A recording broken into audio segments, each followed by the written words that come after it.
Now available in paperback and Kindle, All About Marilyn. Learn all about the struggles of a faded former teen sitcom star in this absolutely fabulous 5-star screenplay. Get All About Marilyn in paperback and Kindle on Amazon.com today.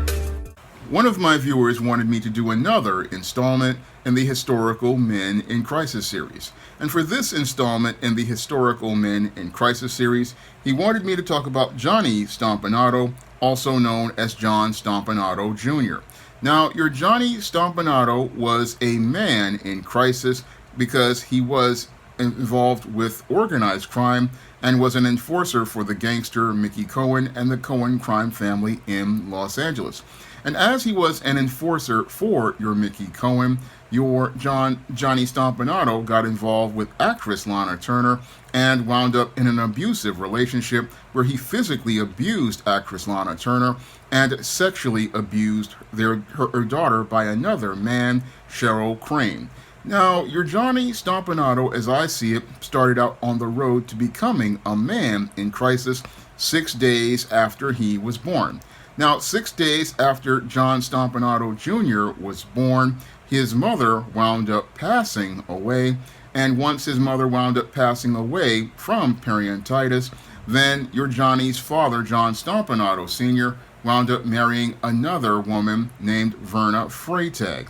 And I believe once this man wound up marrying another woman, she really did not like his children, and the fact that he had children by another woman made it very difficult for this woman to be around his children. And as these children grew up, I believe what happened in that home was that there were issues in the home because the boy in this only did a freshman year in Woodstock High School from Woodstock, Illinois, before his father sent him to Kemper Military School for Boys in Boonville, Missouri. And I believe the only reason the boy was sent to Boonville, Missouri is because at 14 years old, a lot of times these boys really start to get rebellious.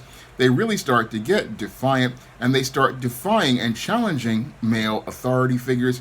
And I believe that there was possibly a time when your Johnny Stompanato went out here and said that your Verna was not his mother and was getting into it with his father. And I believe that's the main reason why he sent his boy to a military school, because usually parents back in the 1940s didn't go out here and send their children to military schools unless there was a serious discipline issue. And your Johnny Stompanato, after he wound up graduating from the Kemper Military School in Missouri, wound up leaving the school at 17 years old, and then in 1943 wound up joining the U.S. Marines. And as he joined the U.S. Marines, he then went and met his first wife, Sarah Yutush, a Turkish woman, while he was stationed in Tianjin, China. And there he met this Turkish woman who was a Muslim, and then went out here and converted to Islam in order to marry her. And that was another indicator to your Johnny Stompanato becoming a man in crisis, because instead of him leading in that relationship, he submitted to this woman, converted to her religion. And again, these are signs that he was a beta male, because beta males look to submit to female authority. And after he wound up marrying this woman, he returned to Woodstock, Illinois, to start building his life, where he had a child, but then wound up abandoning his family when he moved to Hollywood, California. Again, he started down the road to further dysfunction, because he went out here, he got married, he built up a family, but he did not build up a family as a leader. And because he did not build up his family looking to lead his family and build a home, what he did was go out here looking to just go out here and just have this home on the woman's terms, because possibly the woman wanted to come to America. And then once she got to America, he got bit by the Hollywood bug.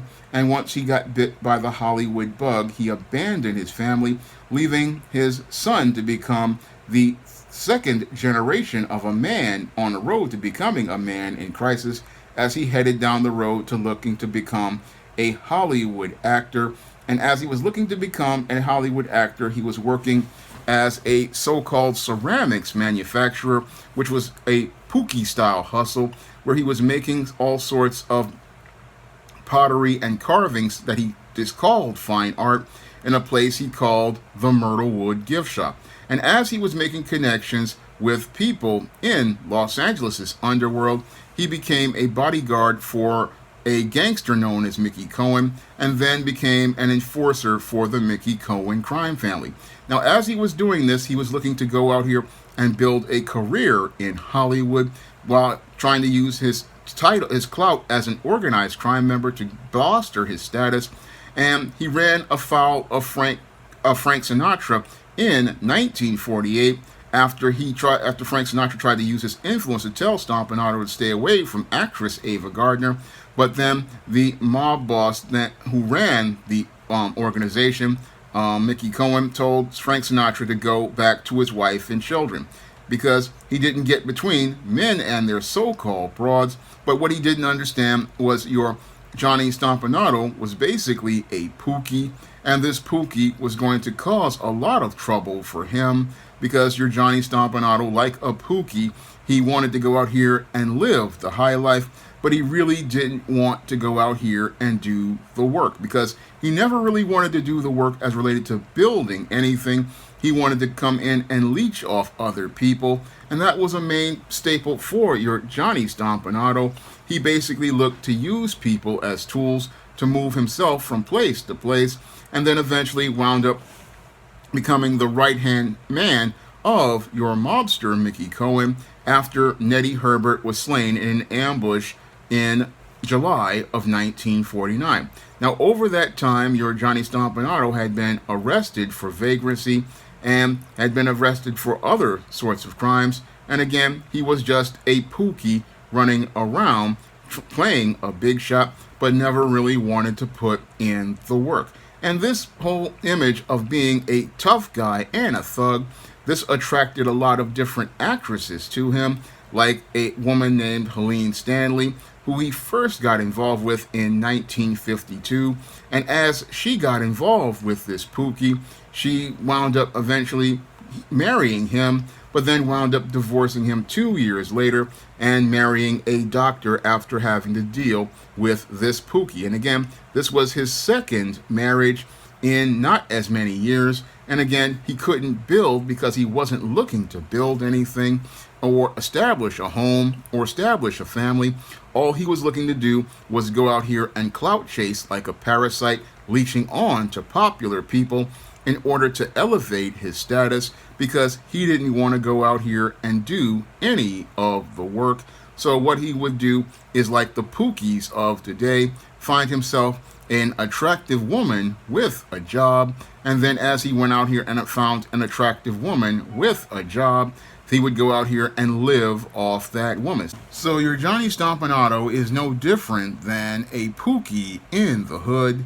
In most cases, your Pookies in the hood, what they do after they find an attractive woman with some money, they live off that woman. And then as they're living off that woman, they are feeling emasculated because they cannot go out here and be the head of household or be the leader of that home. And because they don't feel adequate about themselves as men, they go out here looking to abuse the women that they get involved with. And that's what happened when your Johnny Stompanato went out here and got involved with actress Lana Turner. Now, your Lana Turner at one time was a big star, but when your Lana Turner got involved with your Johnny Stompanato, your Lana Turner was in a state of decline. She was coming off a series of box office flops, and she was coming off her third or fourth marriage that ended up in divorce.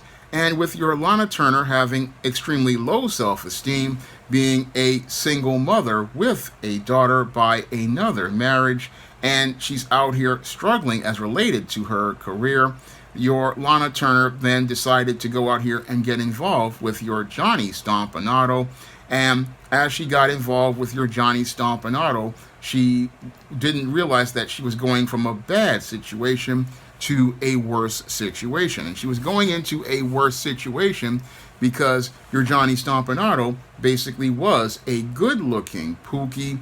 He had no sense of leadership, no sense of direction, and what he was looking to do was go out here and find a woman to be able to leech off of with his good looks.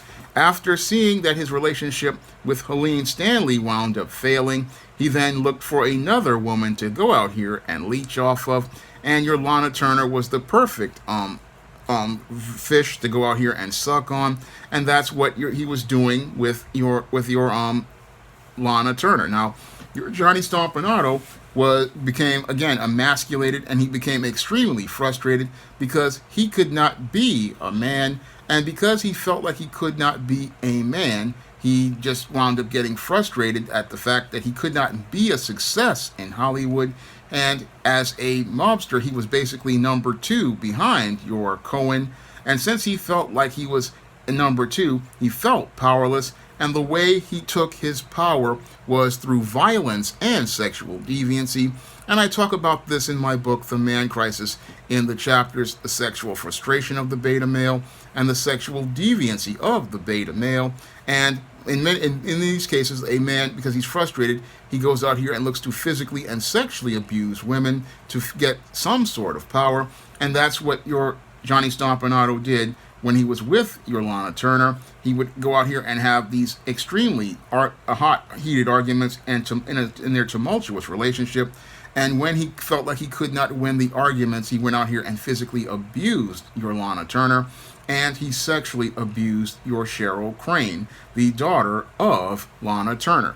And as he was participating in this deviancy, as related to things, he was out here doing all sorts of, again, just domestic violence and deviancy.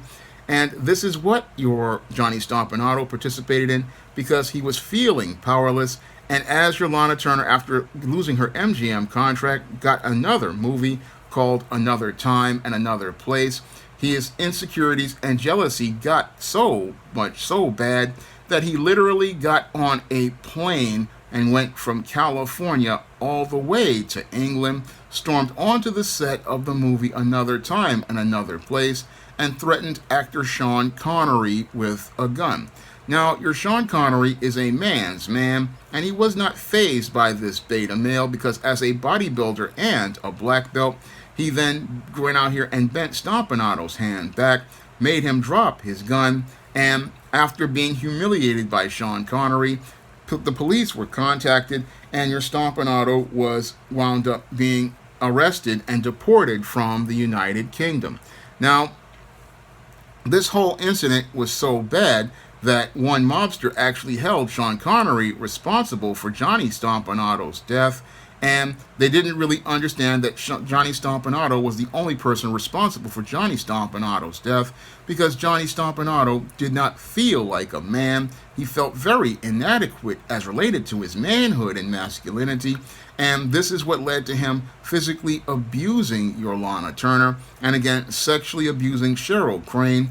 And things got to a head when your Johnny Stompanato's insecurities in 1958 got so out of control that he went out here and brutally beat up Lana Turner to the point where she was almost beat to death. And your Cheryl Crane, looking at 14 years old, looking to defend her mother from this predatory male, she wound up taking out a kitchen knife and stabbing your Johnny Stompanato in the stomach.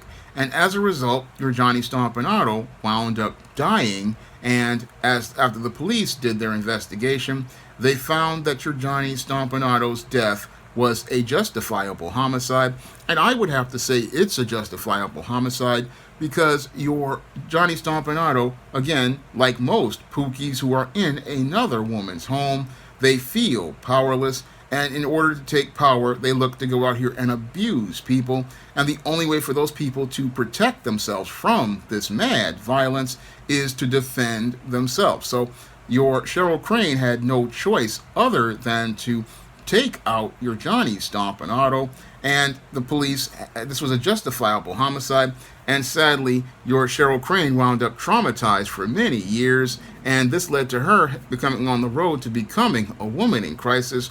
But thankfully, her father was there to get her the help that she needed, and eventually, your Cheryl Crane managed to wind up in a functional state later on in her life. But your Cheryl Crane was put in peril because of her mother's dysfunction and getting involved with Pookies like your Johnny Stompanato, who basically it was a man in crisis, and this man in crisis was a textbook case of a beta male who came up in dysfunction, and shows us the importance of having both parents in the home, because when both parents are in the home, they can go out here and help a child on the road to being functional.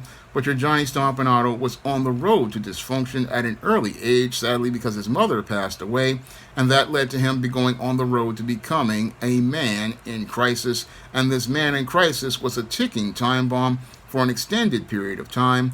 And while you have many people talking about Pookie and Ray Ray being dysfunctional, no, there are white guys who laid the template for this, like your Johnny Stompanato, who is a clear example of a man in crisis and shows us that when it comes down to these beta males, they are extremely dangerous, and they're very, very toxic and as related to them. And this guy, he fits the pattern and profile to a T of a beta male and a man in crisis. Now, if you want to learn more about historical Hollywood men in crisis, you can pick up my book, The Man Crisis, on Amazon.com in paperback and Kindle format. You can also find The Man Crisis at other online booksellers like Smashwords, the iBookstore, Google Play, and Barnes & Noble. And if you want to see me do any more videos in the Historical Men in Crisis series, you can send a donation to the Cash App, the Patreon, or the PayPal with the name of that subject. And if I know something about that celebrity or that subject, I will make that video for you. That's all I have to say for this video. You can comment, rate, and subscribe. Now available in paperback and e-readers, All About Nikki, a fabulous first season. The Fresh Prince of Bel-Air meets Clueless in this absolutely fabulous African-American 1990s teen sitcom. Get all 13 episodes of All About Nikki, the fabulous first season, in paperback and e-readers today.